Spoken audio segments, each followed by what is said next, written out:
This is Jennifer Gonzalez welcoming you to episode 109 of the Cult of Pedagogy podcast.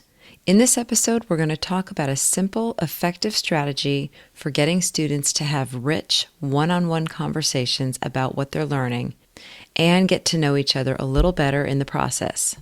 The strategy is called, quite simply, ongoing conversations.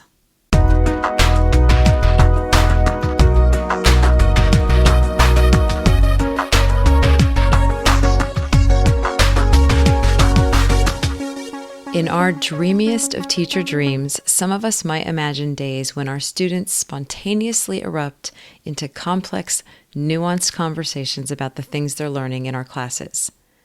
If we borrow the language of the Common Core, they would engage effectively in a range of collaborative discussions, one-on-one, in groups, and teacher-led, with diverse partners on grade-level topics, texts, and issues, building on others' ideas and expressing their own clearly. Sounds wonderful, doesn't it? And maybe the teacher-led kind is possible because we could structure and guide it, but that doesn't give students much ownership of their learning. In groups, that might be a bit harder to accomplish. And one-on-one, well, how do you even manage that? Jeff Frieden, a high school English teacher in Southern California, wondered the same thing. Wanting a less teacher-centered class, he was looking for ways to get students talking to each other about the content. He tried all kinds of techniques, think, pair, share, appointment clocks, groups of 4, but none of them gave him the results he was looking for. Meanwhile, he also discovered that most of his students, who had gone to school together for over a decade, didn't know each other's names. Then one morning, just a few minutes before class started, he came up with something new on the fly, a simple system for getting every student in the room to talk with every other student, a way of tracking conversations over time so that students had a reason to reach out to people they never interacted with and have more meaningful, content-based conversations with each other.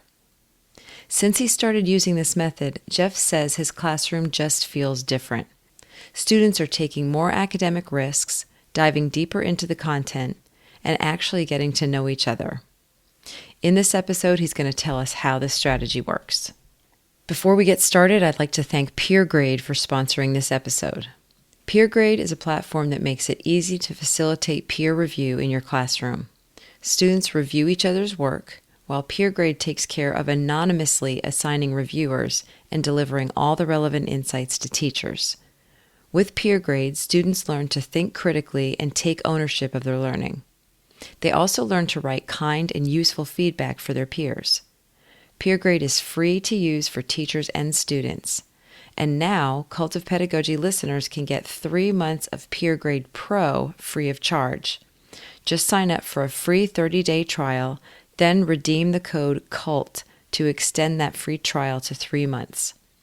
To learn more, visit cultofpedagogy.com/peergrade.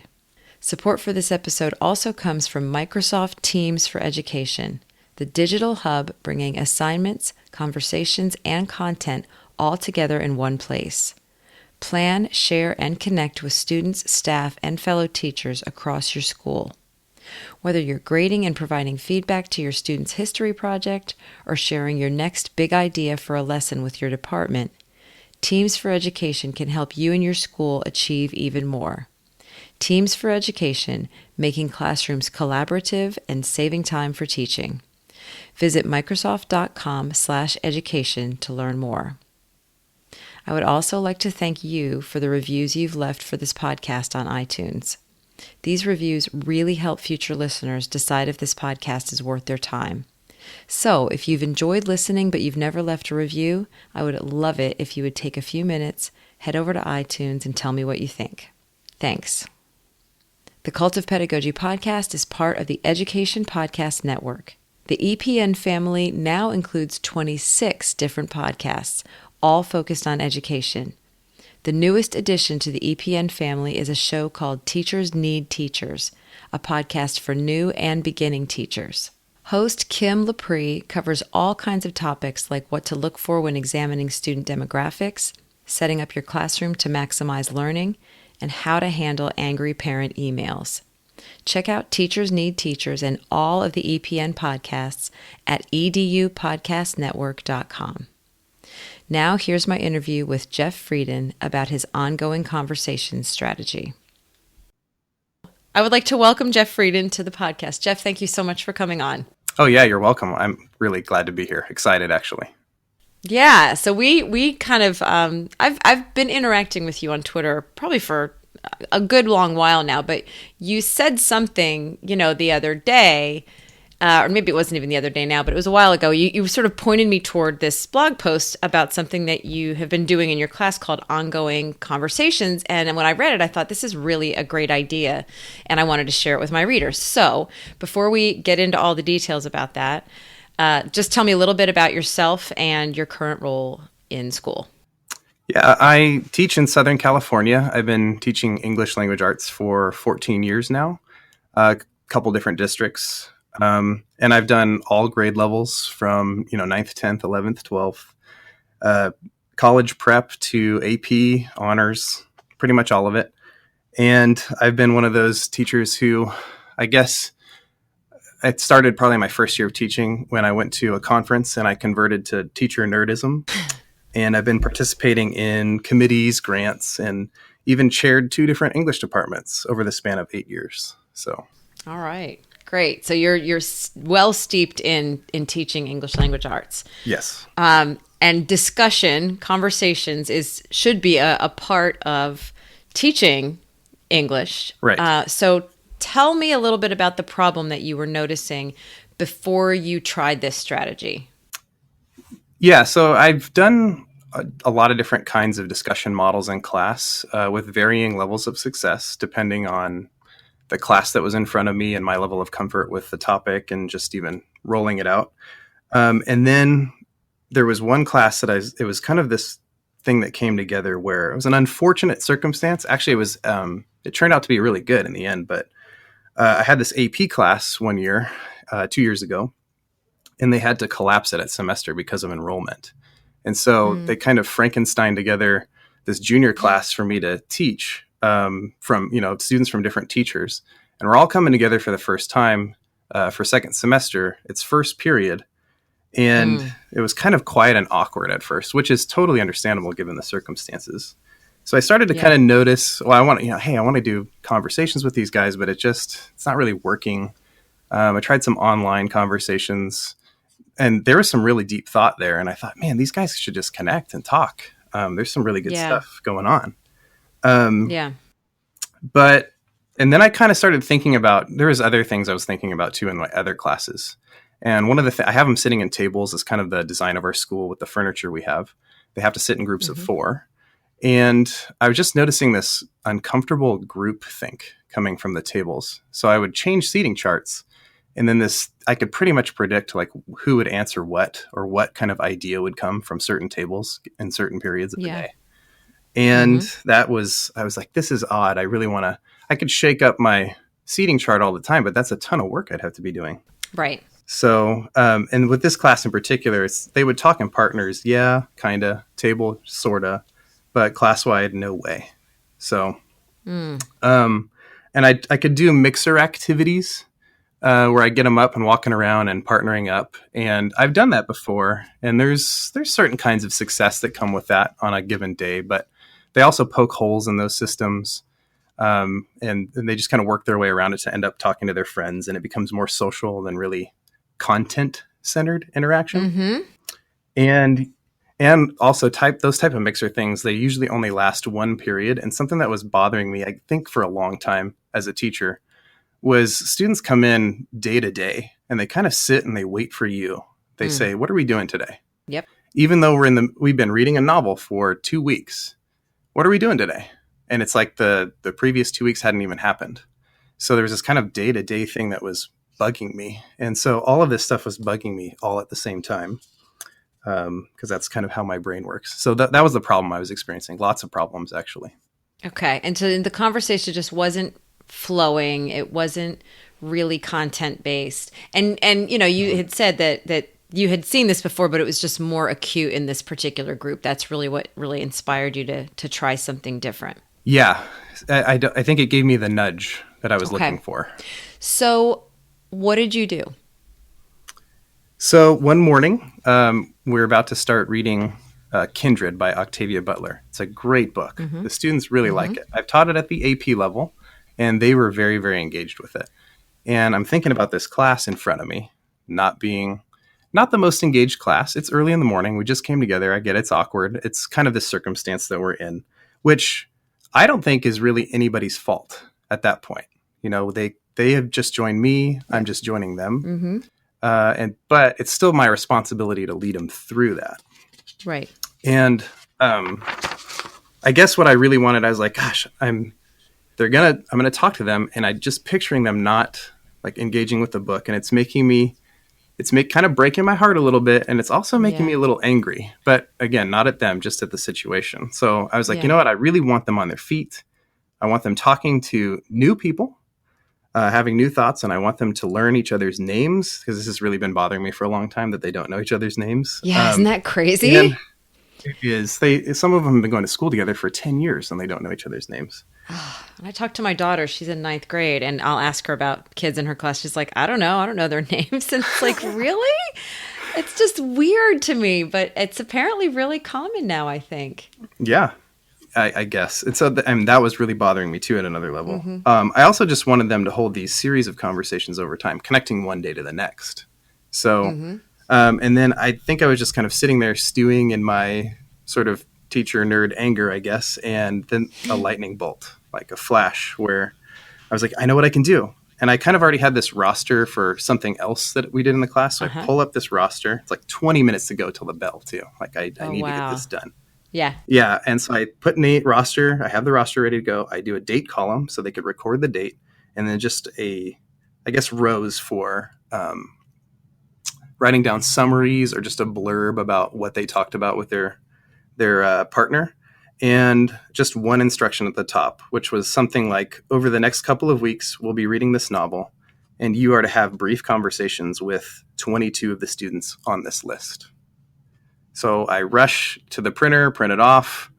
And when the students showed up, I kind of explained it, and we were kind of off and running there. So. Okay. And so I'm going to summarize that back to you to make sure that I understand it. And I've also seen this chart, so I want to make sure that we're explaining it. I'm going to put an image of it on the blog post that goes with this. But for people that are sitting in their cars right now, I want you to be able to picture this. So it's just a basic chart, and it's got it's a class list, basically, right, down the side. Right. Right, it's a list of all their names, and then there's a date column, and then a blank, wide final column for them to sort of take a quick note on the conversation. And the idea is that they need to have conversations with 22 out of how many? Is it? My classes tend to run like from 33 to 36, so right around there. Okay. California. Okay. I know, it's a lot. So, yeah. Okay. So the idea was that they're trying to hit about 2/3 of the class, basically. Yes. Over the course of about how long? How many days? Well, it depends on what I'm doing. At that time, it was the novel. So I was thinking like 3 weeks, and maybe 2 of those weeks I wanted them talking, especially at the start of a novel when things are really confusing. I like to have them talking then. So. Okay. So I'm a student in your class. I've got this basically a class list of everybody else in my class, and I'm supposed to now seek them out, have a conversation with them, and take a quick note about what we talked about. And it's supposed to be about the novel. Yes. Okay. And that sounds really free range, the way you're describing it right now, which that would make me uncomfortable as a teacher right there. Okay. But, so I guide them through, I have used Google Slides, and I'll guide them through, and it might be something as simple as explain one thing that really confused you from the chapter to your partner. Okay. So you give them some sort of prompts, ideas for what they could be talking about. Yes. Okay. Yeah. And so then what happened when you first handed them these sheets? Did they just start? Well, I did guide them through the process. We read the instruction. I kind of told them what I was picturing. And I kind of say this thing too when we start reading something, whether it's like a hard to understand article or a novel, is I say I just want to let you know I'm going to come clean that I'm a confused reader. Join the club. When I read something for the first time, it's always confusing. And I need help. I need help to understand it. So let's basically form this class-wide support group here for struggling readers, because I'm one of those too. And as we go through this, let's talk about the things that are perplexing to us, that we don't get, words we don't understand. Maybe we miss a detail that our partners or our friends figure out in the class, and so they can kind of help us out. Okay. And then that's kind of sets the mindset for them getting onto the slide. When I do the slideshow and I prompt them, that they kind of know, oh, okay, we're just in here to kind of feel our way through this novel. That's what I'm hoping. I got it. Are these different slides you're showing? Sort of like, now find somebody to talk about this, then find somebody to talk about this. Like, it's one question at a time? Yeah, I do. I'll do a different kind of prompt at a time. And sometimes it might be like, tell your partner about the conversation you just had, something like that. Okay. So this is not them just wandering around thinking up things to say. This is sort of everybody in the room talking about something they've been prompted to talk about, but they're switching partners every time. Yes. That's a good way to summarize it. Okay. And what we're talking about right now is this the first time you did this. So did it go pretty well? It went surprisingly well. I was actually shocked by it, how well it was going. So I brought it into my other classes. I thought this was going to be one little thing I did to solve this one problem, maybe this one time. Yeah. But there was so much potential there. I did, they were reluctant at first, so I would have to nudge. They didn't want to get out of their desks, especially at first, I know they were going to talk to the people they were most familiar with. Right. And then there would hit a point where they were like, I am not comfortable. I don't know these people. Yeah. Which was what I was looking for, actually. Mm-hmm. But I would have to nudge them with things like, all right, you're sitting at a table of 4, so the 2 students with the shortest hair, you can stay. The rest need to go and go find somebody else to talk to. Okay. And they, would heave a sigh and they would go talk to somebody else. Yeah. So. And then once they did that. I just had this new energy in the class. I'm like, oh my gosh, they are talking. And it was more content-centered talking too. It wasn't just about their social lives. They were really responding to the prompts that I was giving them and talking about the book. And there's one story that does come to mind too about that, where I had a student, this young lady, and she was not all that engaged in the class. And I talked to some of her other teachers. She's not all that engaged in some of her other classes too. And so it was always a struggle to get her to engage. But she hit a point where she had to talk to Mario, and Mario was engaged. And Mario was very enthusiastic about the book. And I think I overheard him saying, like, no, I have never read a book like this. And he was so excited about it. Wow. And after that, when it was time to move on to our next activity, she could not take her eyes off the book. So I came by and said, hey, we're moving on. And she's like, yeah. And then she just kept reading. It lasted about 2 days, but those are 2 days that she was really engaged in that book. And I had never experienced anything like that. Oh, that's really cool. So you continued to use this model with them, and you took it into your other classes too. So over time, so how long ago was it that you did this for the first time? It was spring of 2017, so almost 2 years ago. Okay. So how has it changed to where it is now? What does the model look like? Or have you made many changes to it? At first, it was, in my mind, it was just connected to novel reading. And then I expanded last year when I had my sophomores reading The Immortal Life of Henrietta Lacks, which is it's a dense book. We only read portions of it. I actually didn't finish it. I started it, and it's very dense, but it's such an important book. So I'm excited that you were reading that with 10th graders. Yeah. So we were reading that, and then we moved into inquiry-based research. So I used that as a seed text where I had them, what are some surfacing issues that are coming up? And then I gave them all kinds of guidance into exploring questions. So they're out finding their own research. And then I was like, you know what? I still want them to talk to each other. What if I just keep this thing going into the inquiry and research process? And this was really cool. This was a good breakthrough too, when I had them partnering up to just summarize the articles that they're reading. Take your favorite article that you found, find a partner, and summarize it for them. And at first, their eyes were rolling. They're like, okay, I have to do this. I have to go. I had to print up this article because you made me print up this article. And now I have to talk about it with somebody. But since they had all been researching different topics, they would sit down with a partner and I'd watch them kind of okay, this happened. But the other person hadn't read it. So they're like, wait, you're kidding. What was that? What, you said that again? And then they kind of sat up, the person who was doing the summary, like, yeah, so, and then they share more details, and they were getting more excited by the end of their conversation. That wasn't happening everywhere in my classroom, but it was happening in enough spots where I was like, there is something here. That's really cool. Yeah. And so, okay, so this just started with novels. You expanded it to talking about all kinds of things, including research. And this is where you actually had a name change. You started off by calling them novel conversations. Right. You changed it to ongoing conversations. Yeah, I think I've been fumbling around with names, but it's like, yes, the idea of this conversation that's happening over an extended period of time, because we're dealing with complex text or issues. Yeah, something like that. Right. Here's something logistic. I've got a logistic question. So if Sure. I get to my number 22, at what point do you give them a fresh sheet and have them start over? Or you know what I mean? Like, can they return to the same person? Yeah, that's a great question that I'm not sure I have the best answer for. I do have a couple of thoughts, though. So the reason the number 22, or the 2/3 of the class that I picked, I think that was initially what I wrote down, was 2/3. Okay. So that was just in case people were absent. So on the post that you saw, I was frustrated with the appointment clock. Yes, you said you threw a tantrum about it. Yeah, it works as long as every appointment's there that I'm going to call that day. Otherwise, it doesn't really work. And then I have to do a lot of work to partner people up, or trios or whatever. Right. This was just in case there was like a number of absences. So it was like, there's got to be somebody on the list. And then even at the end, when I had people, wait, I don't have enough conversations. A solution I came up with last year was, okay, let's move this thing to Flipgrid. So we would move it to a way they could talk outside of class, but I could still kind of keep an eye on it. Yeah. And then if I do have students that they're there every day, they have all the conversations and they're done. And I kind of ask them, I say, hey, you've been doing a really good job with this. Can you, basically be this benevolent can you help people out? And usually for the most part, people are like, oh, sure. Yeah, I could do that.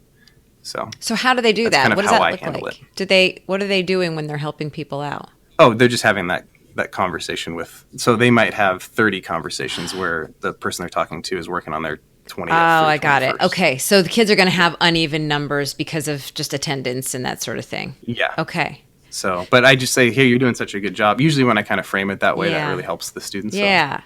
And they're doing a good job. They're there every day. They're having conversations. Yeah. I'm really grateful. So let's say the whole class though is getting sort of finished up with is there a point where you're like, okay, we're done with this sheet? And do they turn them in? Are you sort of just looking at them in an ongoing way, or do you actually collect them and read them? Yes, to all of those questions. Okay. But there are, so say we're in the kind of halfway mark of going through a text or a complicated issue or a complex issue, then I'll give them another piece of paper and say, all right, round 2. Got it. And we'll kind of start over. Yeah. Okay. And then I've got to ask this question because I know people are thinking this. Do they get a grade for this piece of paper? Ooh, I was hoping you wouldn't ask me that question. I got to ask because I know they're going to ask. We can head them off now. My guess, based on your reaction, I'm thinking you would prefer to not give them a grade for it, and you think it would be best to not do that, correct? Well, yeah, of course. So, no, the reason why I was hoping you wouldn't ask is because this is a whole other podcast or series of podcasts. I'm taking points out of my class this year. I'm doing kind of the gradeless model that maybe you've seen online. Oh, yeah. I'm giving that a try. Okay. And going really well. Okay. But I was using points when I started it. And yes, I would collect it. And yes, I would, count. I think I ended up, hey, just go ahead and number off all the conversations you've had. That helped me just make them count it. Right. And it would be, a small amount of points. Because really the richness of the activity was in the sharing of ideas, and it wasn't so important that they summarized. But the summaries really helped them if I ask them things later on for a debrief, like, which conversation surprised you the most, or what surprising insight did you get from this? So they could kind of look back and kind of recall some of that stuff that they were doing. Right. Yeah. Okay. I want to dig into this just a little bit more too, because this is what sort of separates English language arts teachers into two camps. And I think to maybe people that have been teaching more traditionally with grades and points for a long time, I think this is a hard thing to grasp. But this reminds me a lot of the conversation I had with Marissa Thompson a couple weeks ago about the TQE method also, which is Mm-hmm. the assessment of the standard is, are they reading? Are they reading? Mm-hmm. Are they? And so that's all this really is. And so I think the question probably, there's two things. One, how do you handle the kids saying, do we get points for this? And I'm thinking that's a larger battle that you're fighting in general with shifting Right. away from grading everything. But then also there are Mm-hmm. going to be teachers and administrators wondering, okay, in terms of assessing them for certain standards, what standards are you assessing students on, and how does that actually look in any kind of documentation or anything like that? Is that a clear question? Yes. No, that Okay.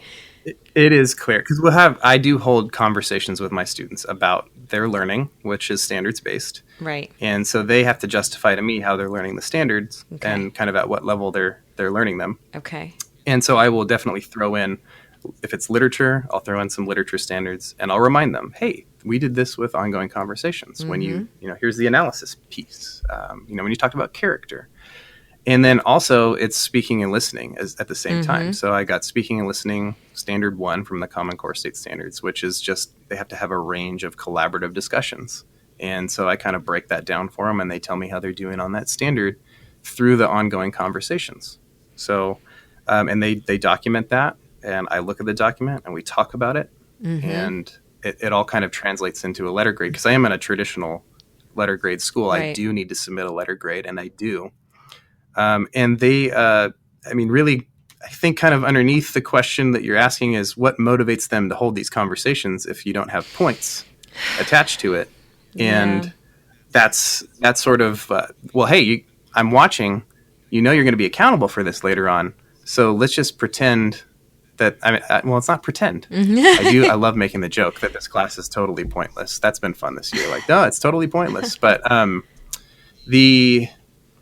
so it's really just, I'm going to hold you accountable to this. And eventually we're going to have a conversation. You're going to have to kind of look me in my eye and say, this is what grade I deserve, or here I can justify this grade. Okay. So, well, and I don't know if that answers your question. It does, because they've got to be able to justify that they've been sort of doing these things with literature or with research. And it's interesting too, because I've not seen too many examples of how you can actually document speaking and listening. I know teachers struggle with the speaking and listening standards, because it's like, well, yeah, we sort of do that. But and so by having kids sort of document their own conversations, they've got the proof right there. That's right.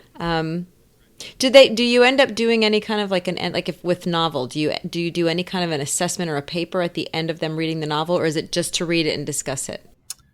Yeah, there's going to be some kind of connecting activity. It'll be, I haven't necessarily assigned literature or literary analysis type essays, but there'll be some kind of, I tend to use it as a seed text that leads into some other kind of writing, some more real world type stuff. But yeah, will be, they are accountable for what they did or did not do as far as the reading and the discussing.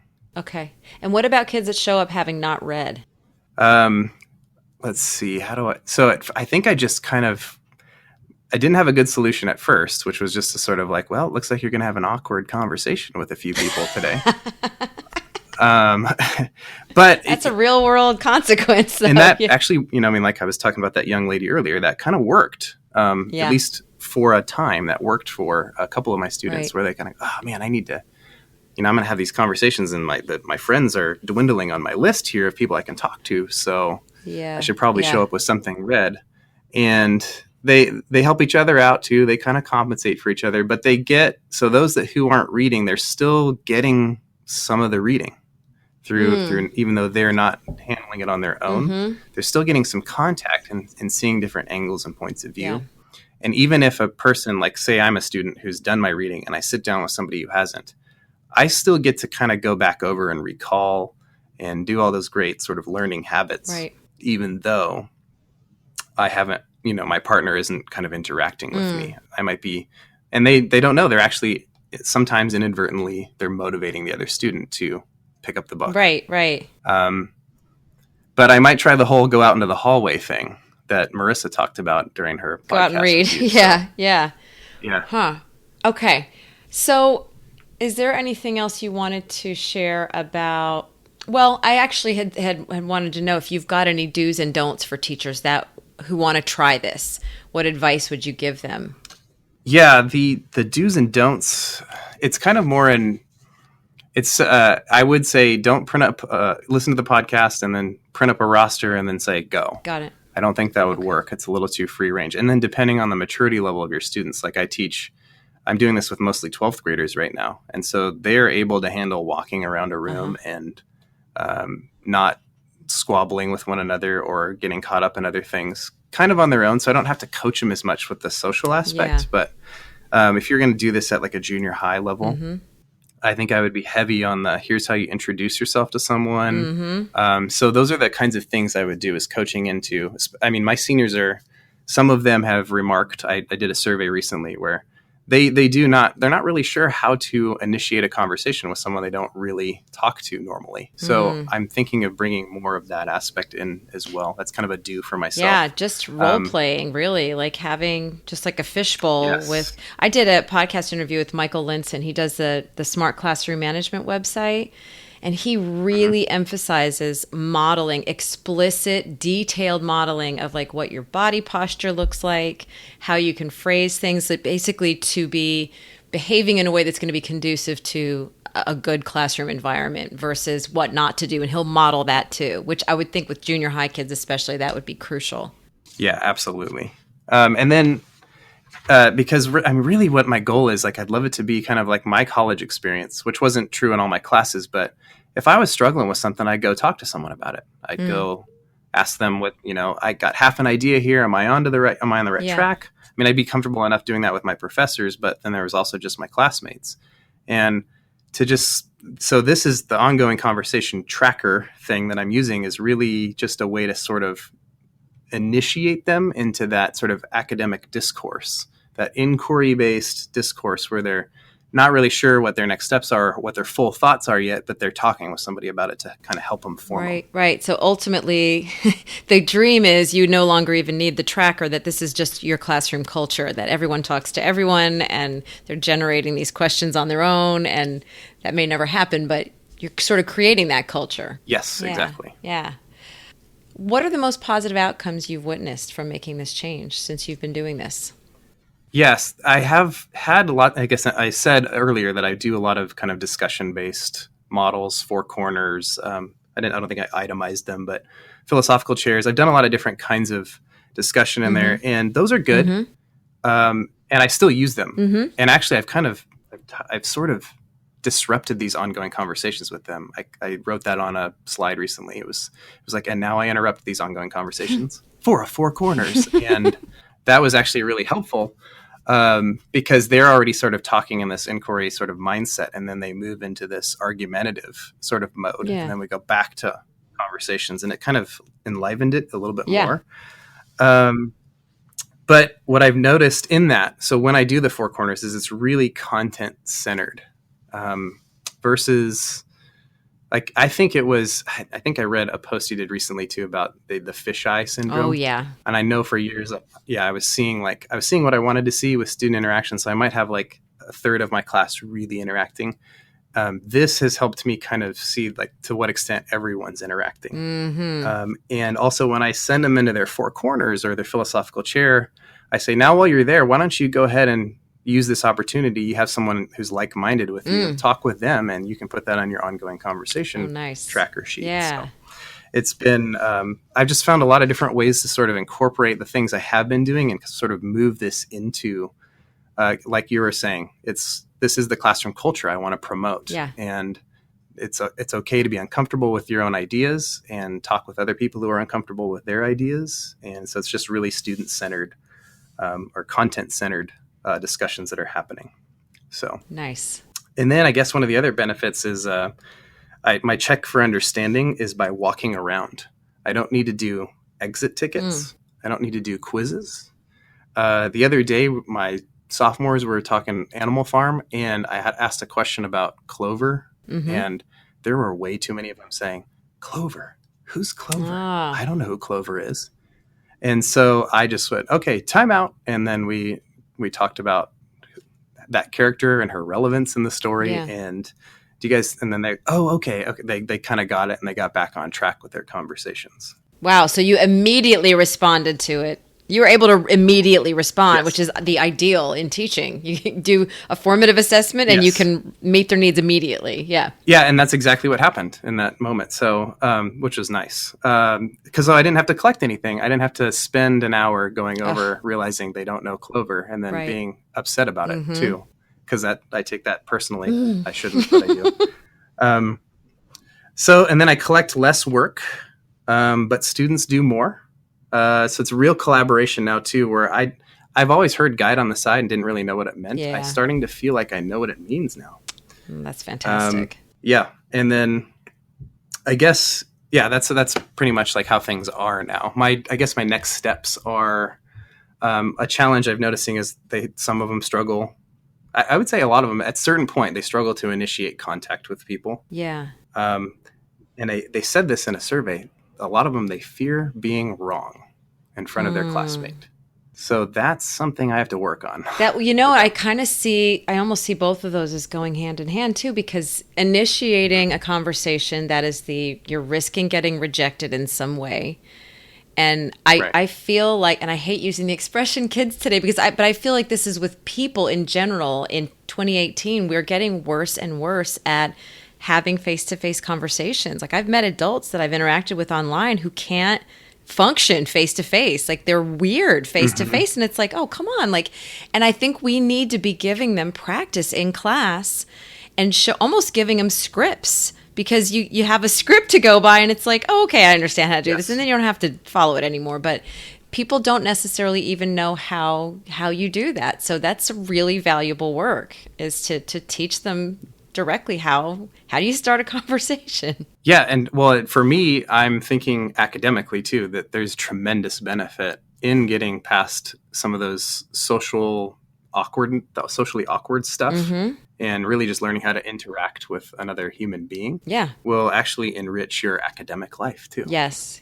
And the more they do that, I would think the less they're going to be afraid to be wrong, because the more you just talk with people one-on-one, the more you realize everybody's a little insecure. Everybody has misconceptions about things. And so those conversations have way, way more value, I think, than we even see on the surface. Yeah. And I kind of have this half-baked idea too that I'm going to do with research this year.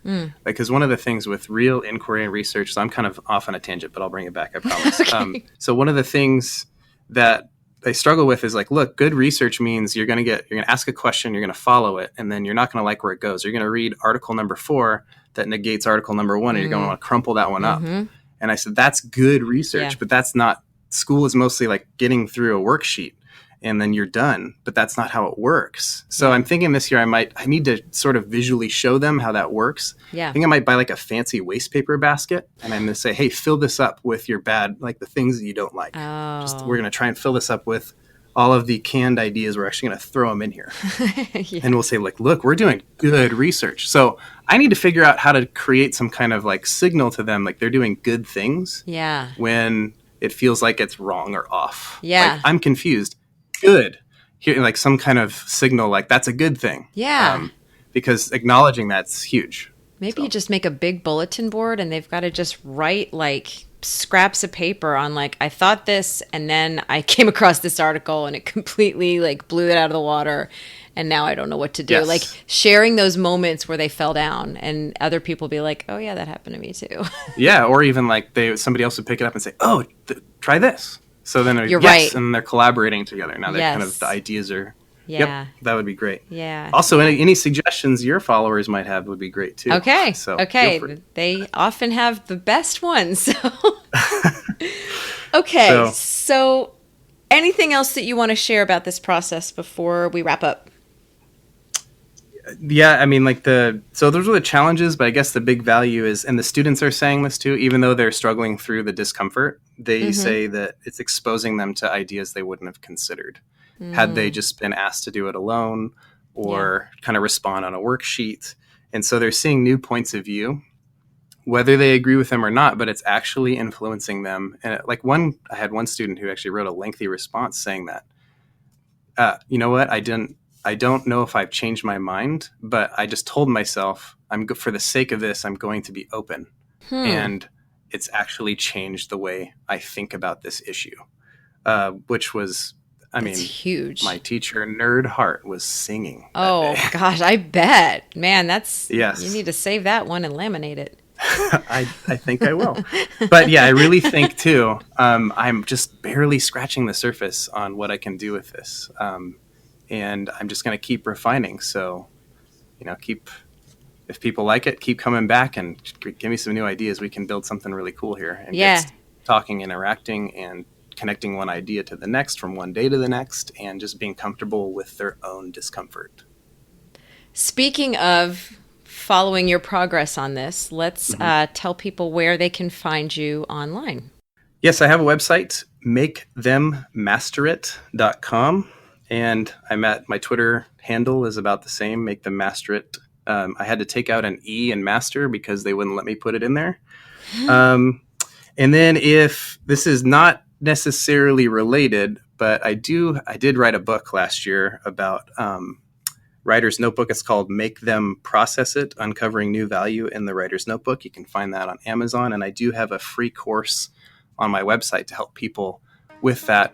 It's the same kind of idea of like, hey, we're not done with our thinking, but this is more of the writing side of it. So nice. Got it. Yep. Great. Well, thank you so much for basically putting this in front of me on Twitter and then being willing to dig into this and share it with people. I think that, I think a lot of teachers are going to be excited about this. Oh, yeah. Well, thank you so much. I'm really excited to do this interview. So I appreciate the opportunity to come and talk about something I'm doing in my classroom. It's nice to feel validated. For links to all the resources mentioned in this episode, visit cultofpedagogy.com, click podcast, and choose episode 109. To get a weekly email from me about my newest blog posts, podcast episodes, and products, sign up for my mailing list at cultofpedagogy.com/subscribe. Thanks so much for listening, and have a great day.